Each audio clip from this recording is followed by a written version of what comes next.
So we do Heroes Sunday to remember that each one of us has a story to tell. And we all know Scott and we all know Josh. I don't think they need any introduction. But for the sake of completeness, Scott's going to introduce himself right now. I'm Scott.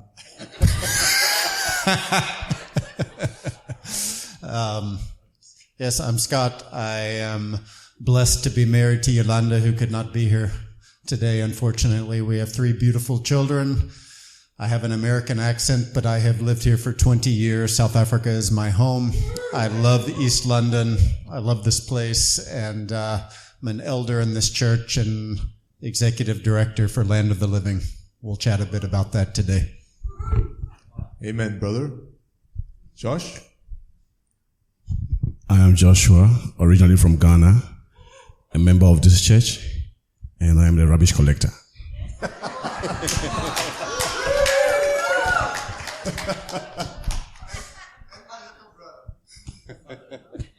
Kone's little brother. Yeah. Okay. So what we're going to do today, we are celebrating the story of Land of the Living and Unantoni Endlini. Am I right? Did I say it right? Check it out, eh? Ndiyazama ukusithetha isiXhosa. Don't ask me to say anything more. So we are celebrating the story of Land of the Living, but we are really celebrating the Jesus of the Land of the Living. And what I want for each of us is, as we explore the story, for you to reflect, like the Bible says, we reflect on the glory of God as in a mirror. As you hear the story of Land of the Living, reflect on the fact that there is a story in you. There is a hero in you. And that's not to make you feel good, that's to make you effective. So that when you leave these doors, you are more effective as a hero of heaven. In Jesus' name. Okay, so who of you would like to talk about the vision? I think, Scotty, you were the seed bearer of the vision. Do you want to just give us a 3-minute, 4-minute summary of exactly how it started? Wow, yeah. I mean, I suppose it started with a major life transition back in 2010 when I had already been here for 6 years working in the HIV and AIDS sector. But for a whole lot of reasons, I just felt like it was time to leave that and to start something, get back to grassroots development work, which is my real passion. And that led to starting, Land of the Living was an informal ministry here at God Adventure. Started reaching out to townships all over the region, interacting with local leaders, finding out what's in their hearts, what they're doing in their own communities. And gradually we got enough trust where we started inviting people to come together, and it actually worked. And we had a support network for many years. We would come together quarterly and pray for one another, share what's going on in people's lives and their communities. It became really like a debriefing. There are so many heroes out there who are invisible in our communities, using, the one rand they have to affect change. But it's, when you start doing something really good for your community, everyone starts coming and knocking on your door. And so these people carry great pressure and stress. And this became like a sacred atmosphere where people could simply come together and interact with like-minded people. And they found healing there. And so that was actually the birth of Land of the Living. It was in a very informal, relational network of people doing incredible things in their communities all over the city. And I think, in fact, we had this man come and speak at one of our gatherings back when he worked with a different organization. And then before handing it to Josh to complete this story, I will say I was starting to feel like we're a mile wide but an inch deep. We have all these great relational connections, but now what? where is this leading? And I really started feeling God's leading to go deeper with fewer people, and to really invest deeply in specific communities, maybe specific types of programs. And the one thing that kept coming up was youth unemployment and the poverty and all the social ills that accompanies that. And there was a real feeling like we need to be doing something about this problem of youth who feel disillusioned in our society and maybe are giving up hope and getting involved in the wrong activities. So we were thinking along the lines of youth center development. And then, Josh, you called me one day. Do you want to say just a word about that? Before you do, if I had to ask you, in a sentence, maybe 2 sentences, define your relationship with Scott. How would you define that relationship right now? Thank you. We are brothers. He's my senior brother and my junior brother. And besides, above that, the love between us surpasses everything. Yeah. And I mean, I think for any of us, most of us here know Scott and Josh, and that's evident. I just want to quickly pick up on something that you said, Scott, before we get to, because I know this guy's got his contribution to the vision, but what was it that, I mean, the thing that stood out to me was that people came together, people with a common vision came together and they found healing amongst each other. Healing from what? You know, I think when you're pregnant with a vision to see transformation in your community, and yet day after day after day, you're surrounded with despair and brokenness, it can, honestly, as human beings, it can really wear you down. And so I think there was a common vision for wholeness where there's only been brokenness. And I'm talking about in the most broken of communities in our society. And I think that's the common vision. And we all approach it from different ways, but that was the common vision that brought everyone together. We all desired to see God-birthed wholeness in our communities. So good. I think some of us can relate to that. Some of you have got a vision for something, or you've got an assignment or a project, and the wind is blowing at you, the resistance is coming at you, and you're thinking, is it worth it? Don't give up. Okay. Sorry, I shouldn't have said Josh, you've had a flame in you. As Scott mentioned, when you were with a previous organization, you came and actually presented a talk at Land of the Living. Can you just describe the flame that burns in you? All right. So funny enough, both of us came from different parts of the world. I'm coming from somewhere in the middle of Africa, West Africa, and he's coming from somewhere, we don't know, Trump, I don't know, but yeah. Anyway, so we both of us came here working for HIV organization. My job was to create job for HIV patients and mentor them and groom them. So my whole life is about empowering people, young people, and whoever needs help. That's how I was taught. That what you have and what the other person doesn't have, if you can empower them, give it to them. So my whole life is about developing people. So that's how. Yeah, I love that. And we can all see it as well.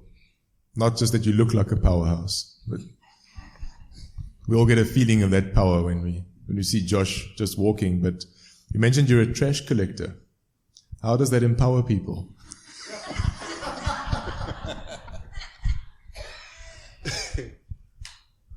Look, we will go to the name of Unantoni Insleni. That name was decided right here at the back in 2015 when we had just started thinking of how to raise a business. So the two of us decided that name. He brought the scripture and we decided, let's go for Antony and Lenny. What do you have at home? All right, so the whole vision, he knows the scripture, he will share the scripture, but it's about what is burning in that person. What do you have? And how do we come in to develop what you have in you, to bring it out? I always say that there is good thing in everyone, and there's also bad things in everybody. But it depends on who you work with. That will determine what will come out of you. So our vision is to bring out the best in you. So you're bringing out the best in people by collecting trash. Exactly. I think the way I'm understanding what you're saying is that what do you have at home? You might think that it's nothing. But with Land of the Living, the objective is to show you that it's not just nothing. It's not just something. But so the reason I'm just having a little humorous dig at the collecting trash is, what are you actually doing? I mean, how many of you know exactly what Land of the Living and Unantoni and Lini does? Okay, so give us an exact, like in a nutshell. Scotty, you can just give us a roundup. What do you do? And just to complete that thought, with Unantoni and Lini, he said I would give the scripture. So 2 Kings 4, verse 18. I think a lot of us are familiar with the story of the poor suffering widow who was going to have to sell her sons into slavery. And Elisha's response was, tell me, what do you have in your home? And the Xhosa Bible says, Unantoni and Lini. We believe in helping people identify what they already have, not what you don't have. The entire world of development builds on what's wrong, what's needed, what people don't have. If you approach development that way, you will always be on your back heels. You will be overwhelmed and you won't get anywhere. But if you build on what people do have, what God has already given them, that is the key to breakthrough in any community. So Unantoni and Lini is all about helping people discover what they already have and to form it and to grow it and to steward and nurture it and build it. And let me tell you, there's a lot of trash in communities.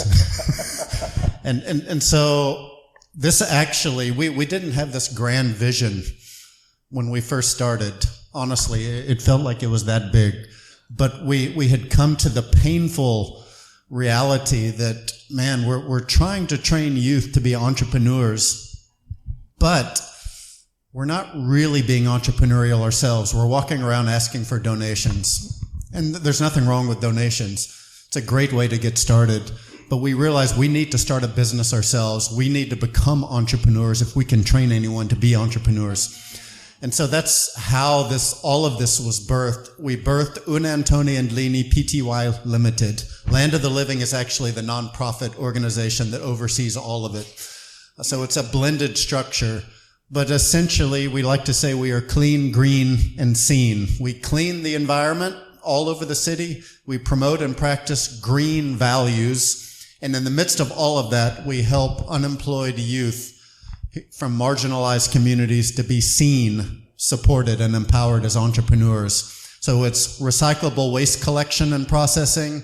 It's the cleanup of problematic areas where there's illegal dumping and overgrowth all over the city, which is corporate sponsored.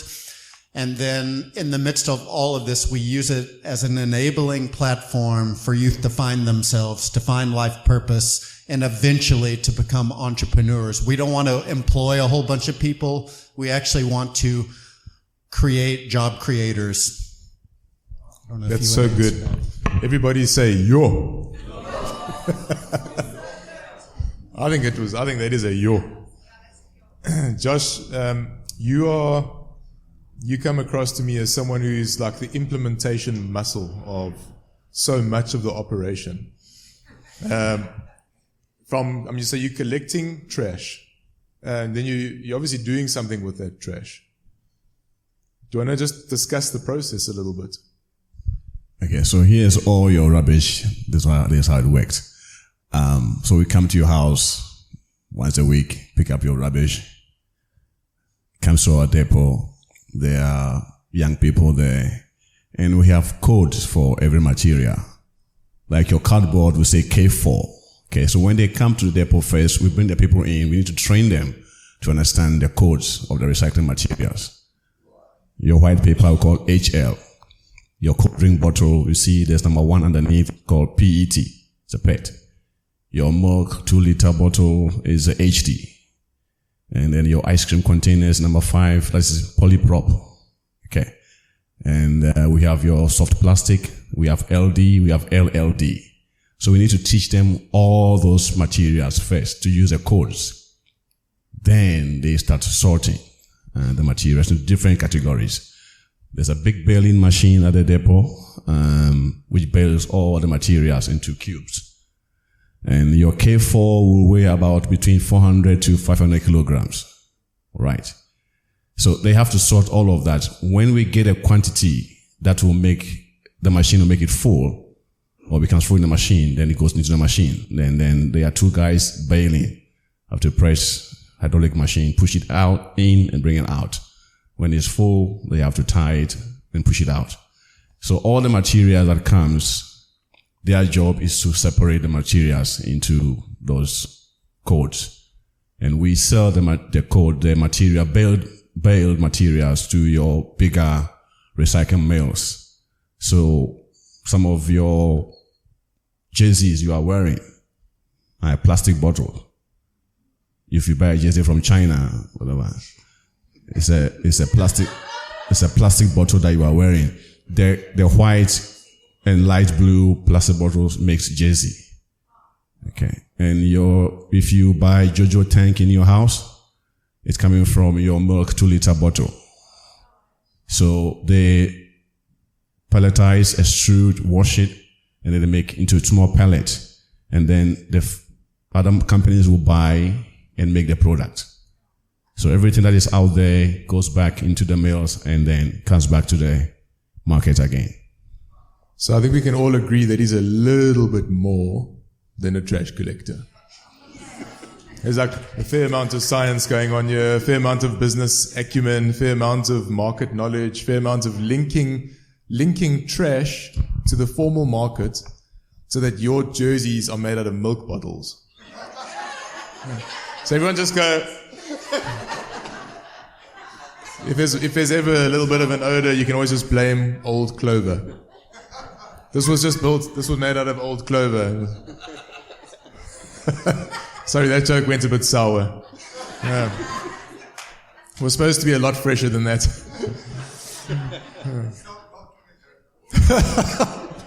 But you know me, I'm otherwise. No mas. Okay, so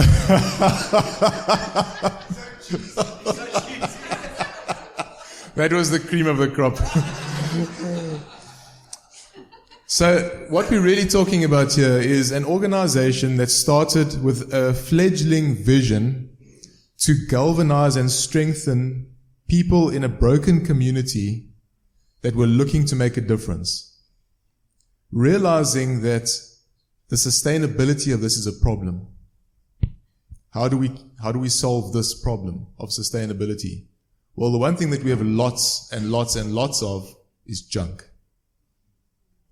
And how many of us curse the junk? Yeah. See like a KFC being tossed out the window. But Josh sees a gold mine when he sees the litter being thrown out of the window. I'm not saying he wants to see it, but it's raw material for a progressive outcome. Something that's still coming, something that's still out there, that's still accessible, that most of us would say, geez, the culture is just so prone to environmental chaos or uncleanness or whatever. These guys are saying this is a means for us to be sustainable. So they form a business model around junk and then start empowering young people, training them as entrepreneurs so that they can become more in the city. I mean, that's amazing. So, and I'm not the only one that thinks it's amazing. Well, okay, we all think it's amazing. But I think there's some major corporate players that have also thought it's amazing. Do one of you want to speak to who thought it was amazing and what that kind of resulted in? Yeah, I mean, I'll first say that the first several years, we started formally as a registered enterprise in 2018. And the first several years was very difficult. We were invisible in this city. No one really knew who we were. And yet, you persevere. You have a vision, you have a dream, you persevere with it, trusting that doorways of opportunity are going to open up. And then in late 2022, we had the opportunity to attend a Mercedes-Benz led program for nonprofits. There were 5 selected to take part in the pilot program. And then coming out of, and it was all just to make you more fundable, a more robust organization. And coming out of that, we were blessed to be one of 2 which ended up getting funding through Mercedes-Benz. And not just the one time, but that it's been a repeating, we have a relationship now, which we're even starting to explore at certain business levels, not just the corporate social investment, but can we actually do business with them as well?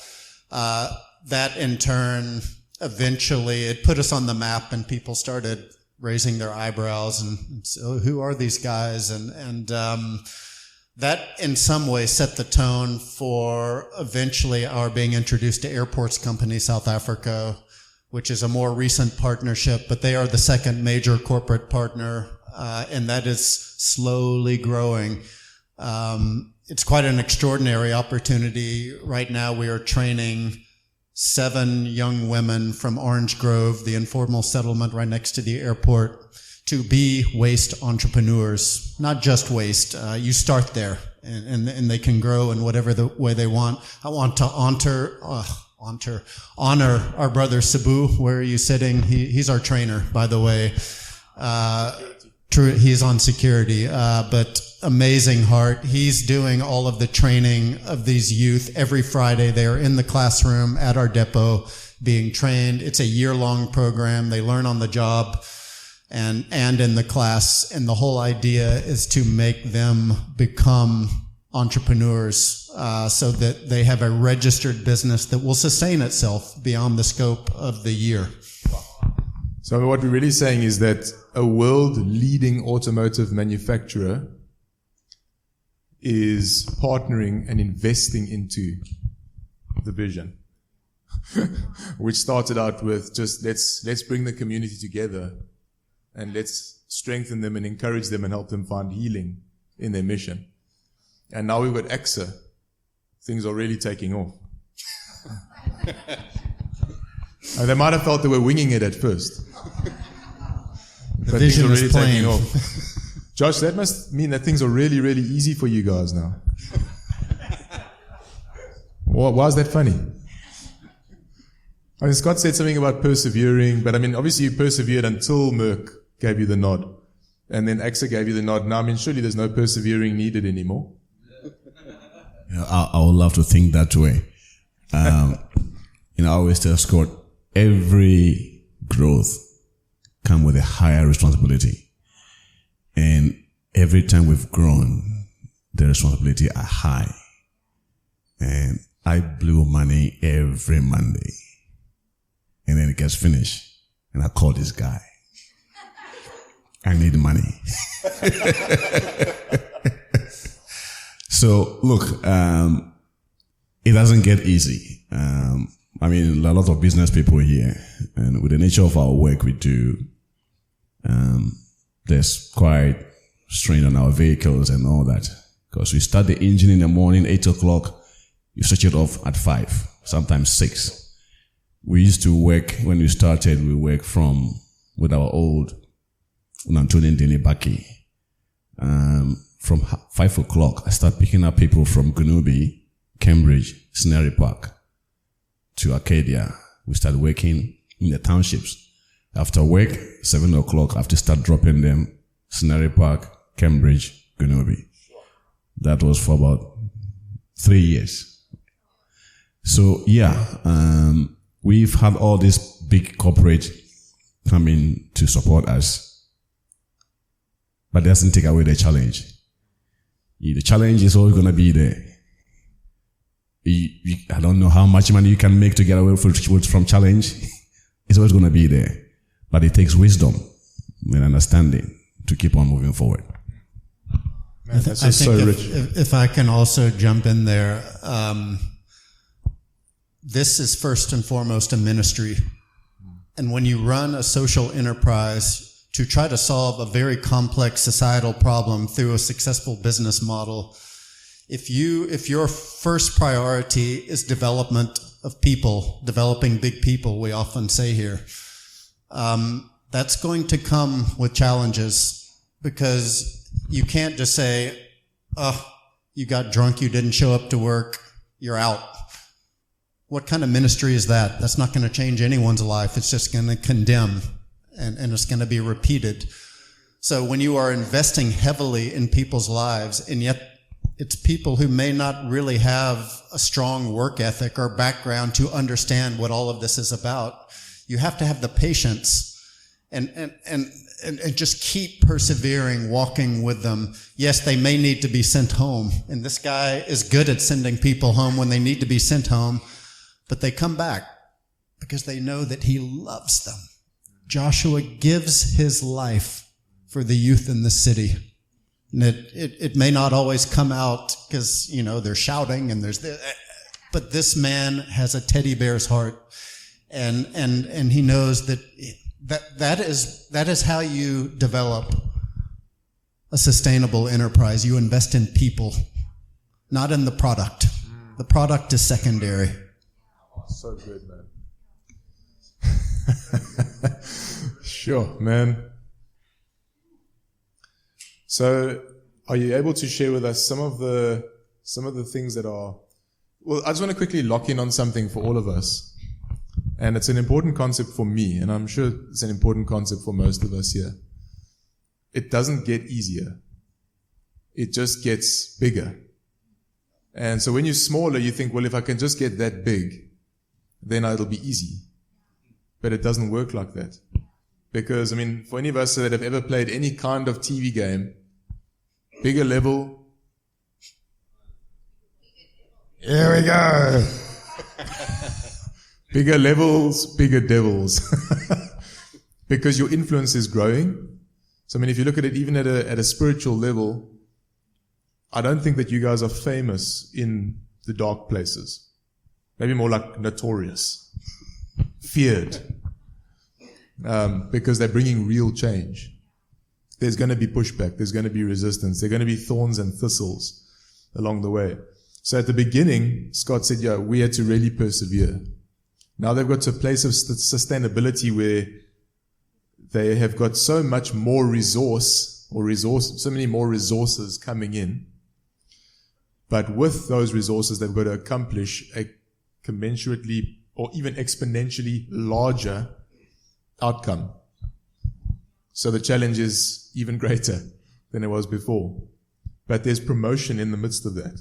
There's a platform that's being developed amongst, like in Luke 2:52, it says that Jesus grew in stature and in stature and in wisdom and in favor before God and man. And if we look at Land of the Living, they've grown in stature, they've grown in wisdom, as Josh was saying, and they've grown in favor before God and man. So there's a promise in that. It might still be tough. There might still be challenges everywhere, but promotion comes and increase comes. Are you able to share with us just a little bit about the future? Wow. Look,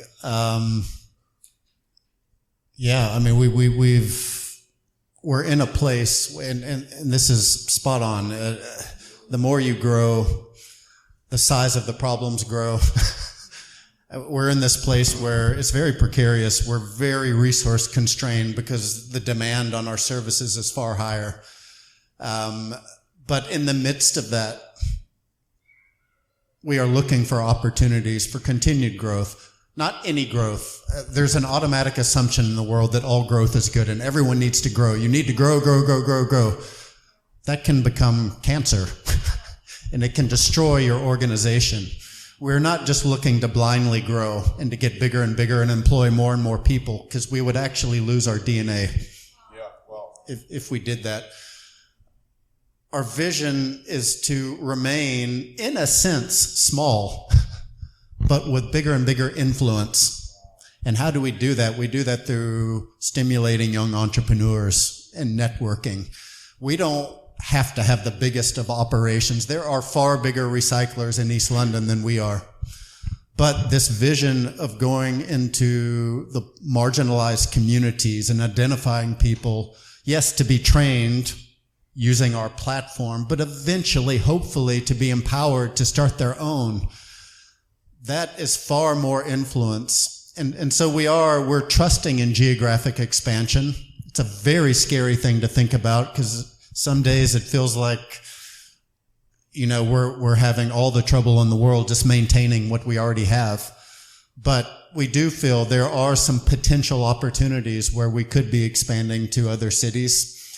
But again, it has to be with that DNA of being a small grassroots entity that is relationally based and that seeks to empower youth, not to employ them and to grow bigger and bigger with employees, but to help them start their own businesses and then do business with them. And that is kingdom growth. And that's the way I think all business should actually run. I don't know, Josh, do you want to speak to our vision? Where we're going? Yeah. I think you've said it all, and we are not rushing to become a huge organization, but both of us, we believe in gradual growth. You need to have a good foundation before you take on another fight. You can't just get up and then go and meet Mike Tyson when you are a lighter weight.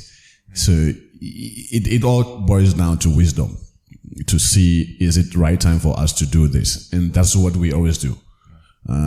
We have a lot of opportunities come our way, and we sit and calculate and no, this will kill us, so we can take it. You don't just rush because there's money going to come in. You have to calculate. And we also pray a lot. But we don't pray and sit that the materials will run to us. We pray and go out there and get them. So good. What's our time looking like? 11. 10 more minutes. Okay, perfect. I'd like to just throw out some Q&A. You guys must be inspired. I am. I would like to ask you, if there would be any comments, any questions. This is it's like a podcast, so see yourself as liking, subscribing, and commenting below, so that we can engage.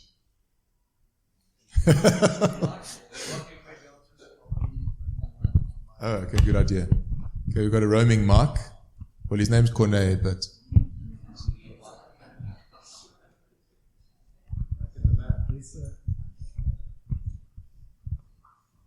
Got a question?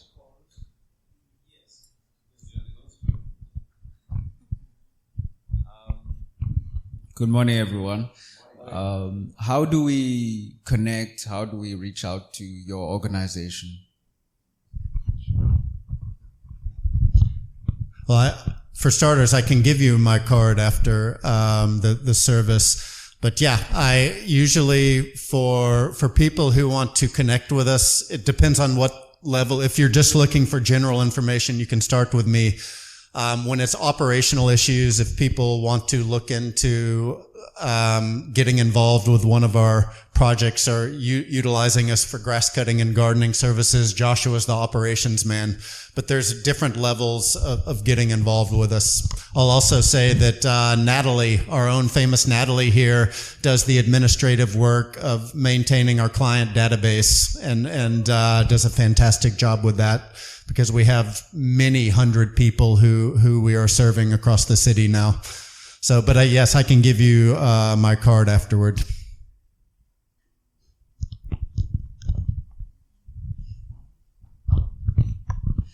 one of the things I love about what you're doing is your connection with the local church. And that's something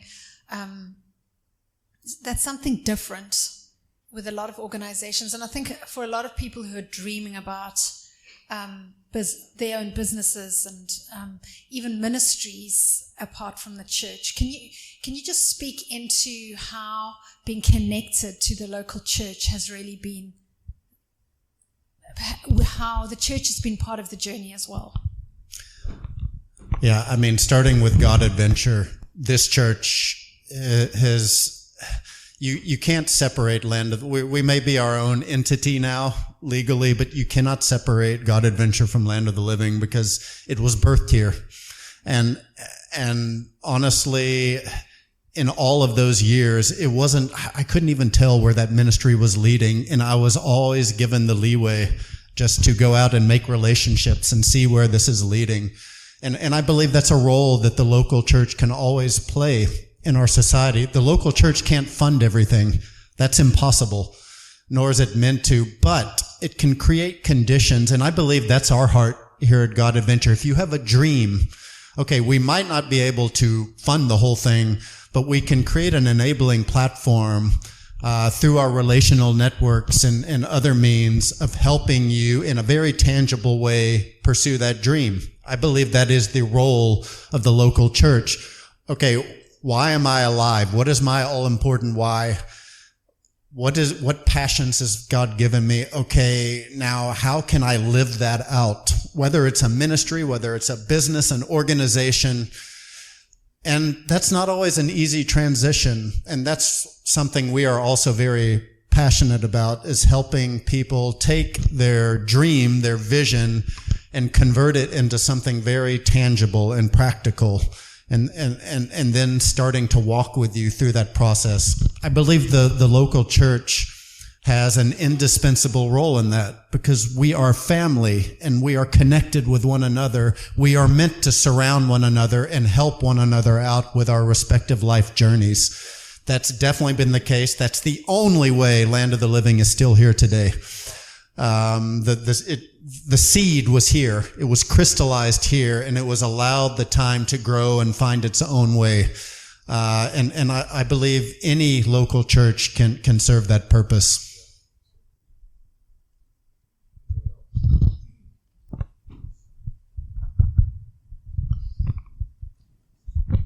Hello, hi everyone.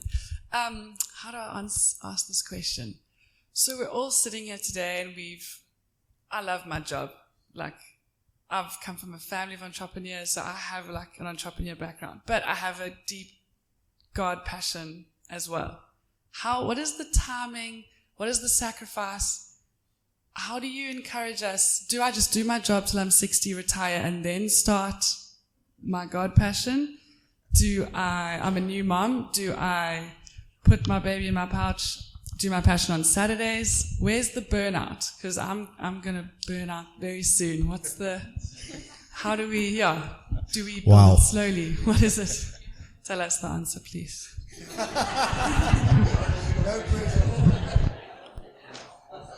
This is, I imagine this question is resonating with a whole lot of people in here. And I have no easy answer for you. I think there's a lot of people who have a dream that they're not fully pursuing. And I understand you have a family and to provide for and a ready source of income. And the thing is, God's grace will never fade on your dream. When I was in my old job, I put off leaving for years because I was married to my salary. I didn't even have a family at that point, which would have made the decision even harder. But eventually, God's grace led me to a place where my current situation was intolerable. I was suffocating. And even then, I was trying to hold on, and it's like God just gently but graciously pushed me out of the nest. And you know what? The next day came, and it was okay. And it still took many years for Land of the Living to start and to get to this place where we have a business now. there's no, you don't necessarily have to just say tomorrow, serve notice.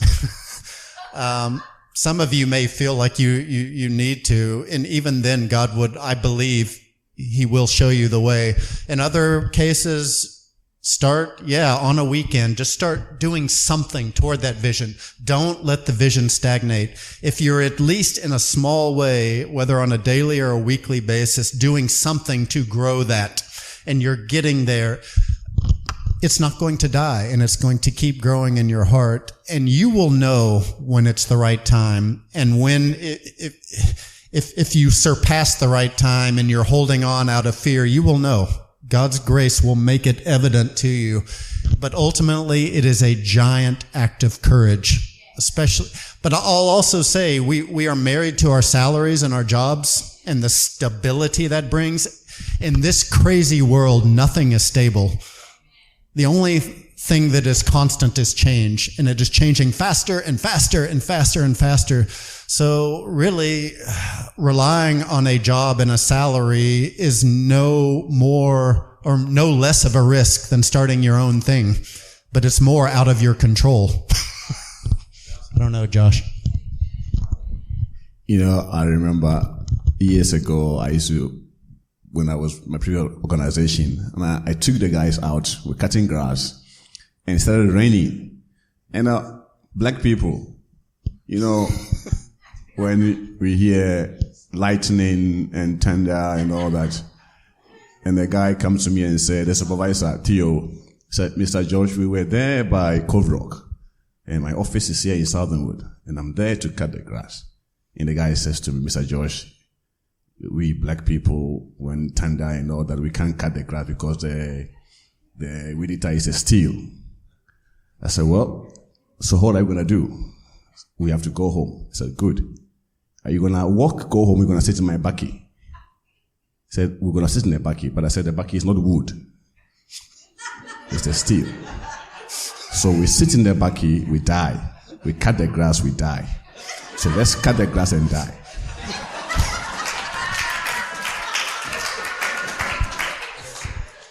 So we're violating all kinds of laws here. What I'm trying to say to your question is that there's no cutting corner or anything. If you want to go for it, it's not going to be easy.